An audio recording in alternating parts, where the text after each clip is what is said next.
Un jeune qui tue comme un adulte doit être jugé comme un adulte. Quel que soit son âge? Quel que soit son âge, bien sûr.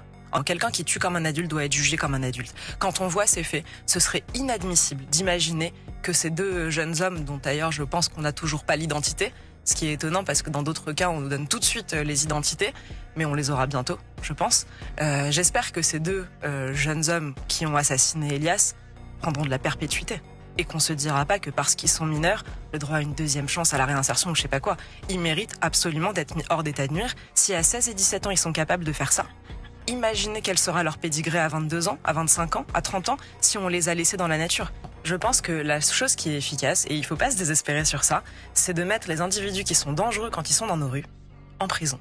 Là, ils pourront plus nuire à personne. Ils seront dans leur prison. C'est la première des choses à faire. La gauche essaye de nous expliquer que le but de la prison, c'est la réinsertion. C'est faux. Le but de la prison, c'est de mettre hors d'état de nuire des gens qui sont dangereux quand ils sont en liberté.